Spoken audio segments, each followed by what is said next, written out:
ทุกข์ของใครไม่มีอะไรแน่นอนคุณต้องเคยได้อ่านผ่านตาฟังผ่านหูนะคะผู้เจ้าเนี่ยพูดถึงเรื่องของการเนี่ยเปรียบเทียบเรื่องนี้นะคะมันก็เป็นเรื่องเนี่ยที่ละเอียดอ่อนถึงแม้คุณจะไม่พูดออกมานะคะโดยเฉพาะในเรื่องของการปฏิบัติธรรมว่าสภาวะข้างในอะไรของคุณเป็นยังไงเรื่องพวกนี้มันเป็นเรื่องปัจจัตตังคุณเท่านั้นแหละที่จะรู้ของตัวเองแต่การเดินทางเนี่ยของการปฏิบัติเนี่ยนะคะเจอรี่พวกนี้จะกลายเป็นเรื่องจิ๊บจอยไปละเจอรี่ดำนะคะคุณขอบคุณมันเจอรี่ชมพูเนี่ยมันหมกเม็ดก็ต้องระวังอย่างมากเลยโดยเฉพาะคำชมนะคุณคำด่านะมีคุณค่ามากกว่าคำชมนะคำชมแล้วข้างในของคุณเนี่ยนะฟูเนี่ยนะมันก็ไม่ใช่นะแต่มันทนง่ายอ่ะอันนี้มันทนยากอ่ะใช่ไหมอันนี้ทนยากอันนี้ทนง่ายพอมันทนง่ายเนี่ยคุณไม่ได้คิดว่าตัวเองเป็นปัญหาไม่ใช่ตัวเองเป็นปัญหาคุณไม่ได้คิดว่าเจอรี่ตัวนั้นเป็นปัญหาแต่ที่จริงมันเป็นปัญหาเพราะมันยังไม่ใช่ของจริงมันยังเป็นโลกมายาที่มันหลอกเราอะฉะนั้นการที่มาเจอคำชมเธอเก่งจังเลยเธอดีจังเลยเธอหน้าสวยจังเลยเธอหูยนู่นนั่นนี่จังเลยอะไรต่ออะไรพวกนี้นะคุณระวังให้ดีเลยอะเพราะนี่แหละเป็นเจอรี่ที่จะทำร้ายเราเนี่ยทีหลังได้มันเป็นศัตรูที่มันหมกเม็ดมากศัตรูที่เป็นไวท์คอลล่าที่มาในภาพของสุภาพบุรุษสุภาพสตรีแต่ข้างในเนี่ยมันตั้งใจที่จะหลอกคุณต้องระวังเพราะว่าคำชมอะไรต่างๆพวกนี้นะในขั้วลบของมันน่ะก็คือทำให้คุณติดนะแล้วข้างในก็ฟูพอฟูแล้วมันเป็นความรู้สึกดีแล้วคุณก็ติดพอมันหายไปหรือว่ามาถูกคนด่าตรงนี้เนี่ยคุณจะเจ็บมากยิ่งขึ้นแล้วคุณก็โหยหาที่จะเอาไอ้พวกนี้เนี่ยกลับมาตรงนี้เนี่ยอันตรายนี่แหละคือสาเหตุที่คุณนะคะจะต้องเฝ้าดูเนี่ยตลอดเฝ้าดูเจอรี่เนี่ยนะตลอดเลยอ่ะแล้วจะต้องให้รู้ตัวเสมอเนี่ยว่ามีปัญญาเนี่ยรู้เสมอว่าเจอรี่สร้างโลกมายาเจอรี่เนี่ยสร้างโลกมายาเนี่ยให้กับเราฉะนั้นอย่าไปหลงระเริงกับมันรู้สึกภาษาพระเขาเรียกนันทิใช่ไหมนันทิราคะที่มันเพลินไปกับเนี่ยเพลินไปพวกนี้ซึ่งส่วนมากชาวโลกเนี่ยอย่างนี้แล้วก็ระบบเศรษฐกิจทุนนิยมมันก็ทำให้ไอ้ตัวนี้มันรุนแรงมากขึ้นเรื่องพอถูกลอตเตอรี่หรือไล่รางวัลอะไรแต่อะไรพวกนั้นนะที่แอดเนี่ยพวกเราเห็นกันเนี่ยแหละโอ้โหมันเหมือนกับคนบ้าเลยนะมันกรีดร้องเหมือนคนบ้าเลยอ่ะนั่นแหละมันบ้ามันวิปลาสอ่ะนะมันถูกมายาเนี่ยหลอกแบบจังๆเลยฉะนั้นตรงนี้เนี่ยคุณต้องระวังยิ่งมาอยู่ในกลุ่มของคนทำด้วยกันเนี่ยคุณอย่าคิดว่าจู่ๆคุณจะมาอยู่อย่างนี้เนี่ยแบบง่ายๆโดยที่ไม่มีการลงทุนนะมันไม่ใช่นะนี่พวกคุณหนีจากไอ้ตัวนี้มาแล้วหนีจากตัวนี้มาแล้วแล้วคุณก็มาเจอไอ้ตัวนี้ไอ้ตัวนี้ยิ่งหนักใหญ่เลยตัวนี้ยิ่งหนักใหญ่การปฏิบัติธรรมเนี่ยคือโดยนิสัยของมนุษย์มันอดไม่ได้หรอกที่จะเปรียบเทียบกันอดไม่ได้ยิ่งถ้าอยู่ในโลกของโลกธรรมโลกของพวกขนโค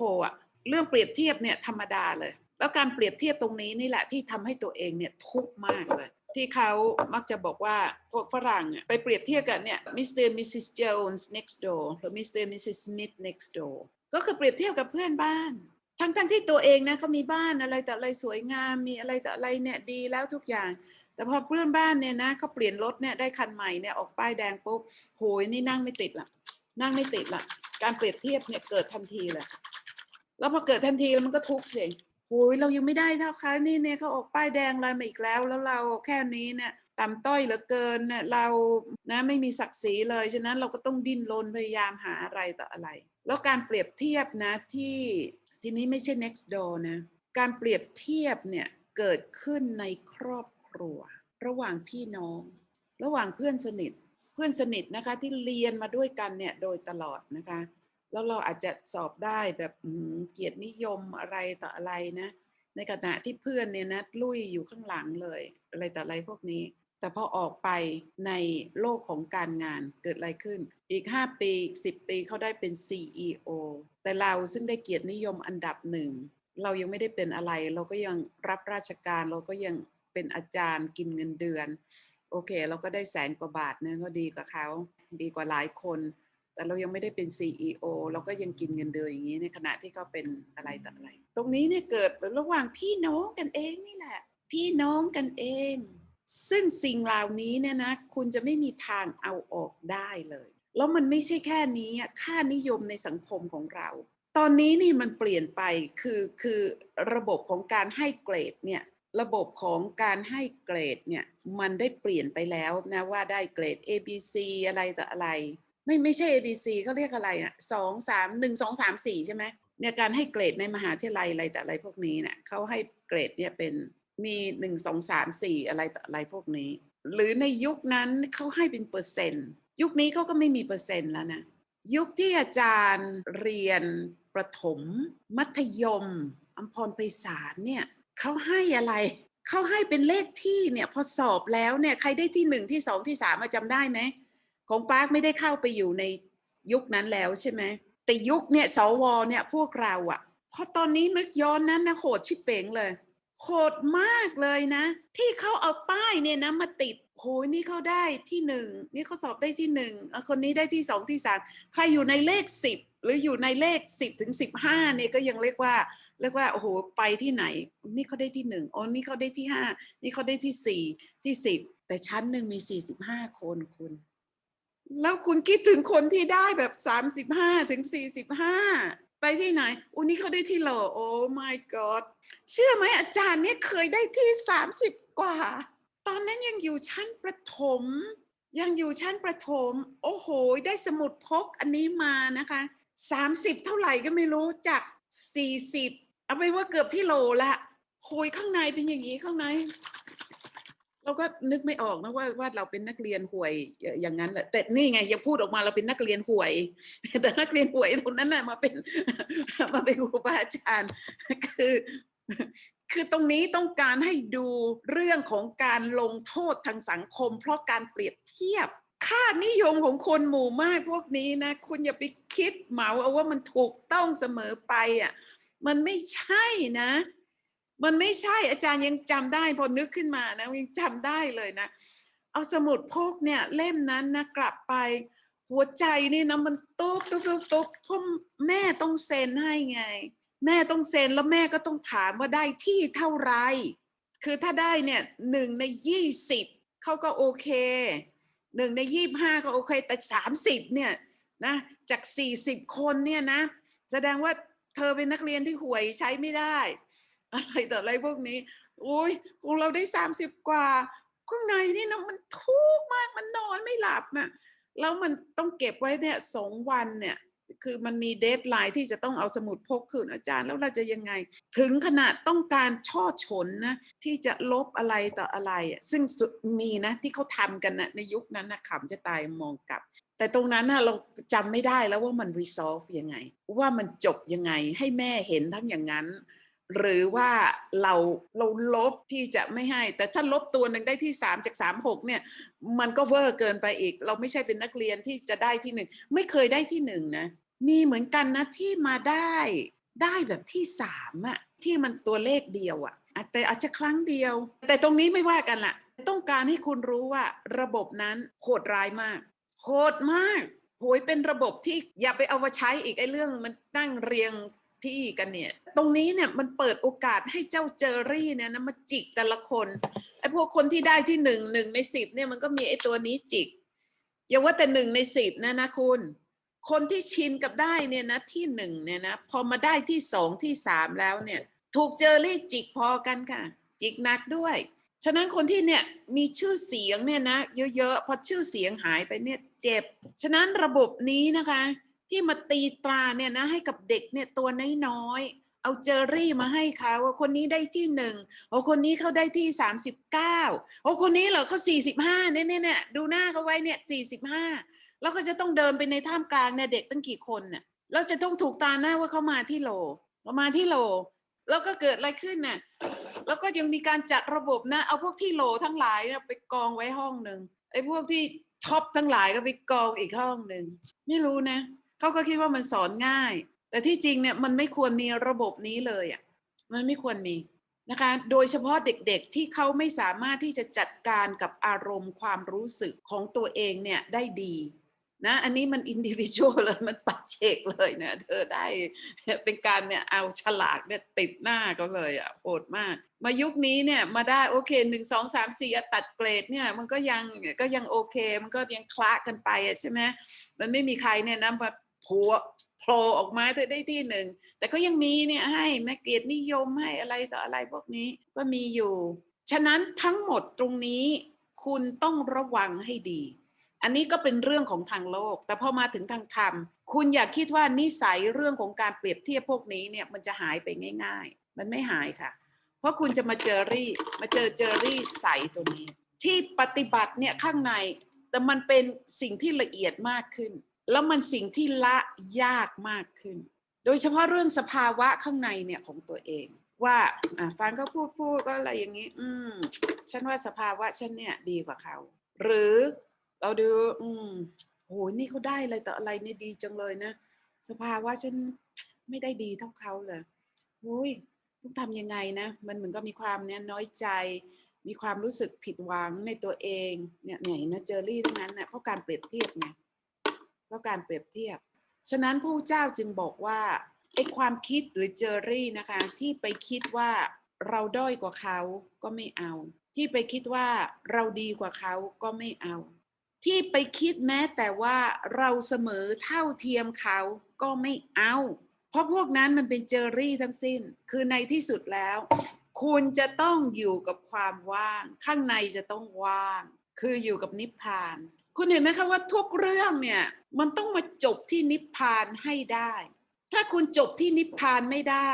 คุณไม่จบเรื่องค่ะคุณไม่มีวันจบเรื่องเลยนี่เป็นเรื่องสำคัญฉะนั้นนิพพานเนี่ยจะต้องเป็นตัวตั้ง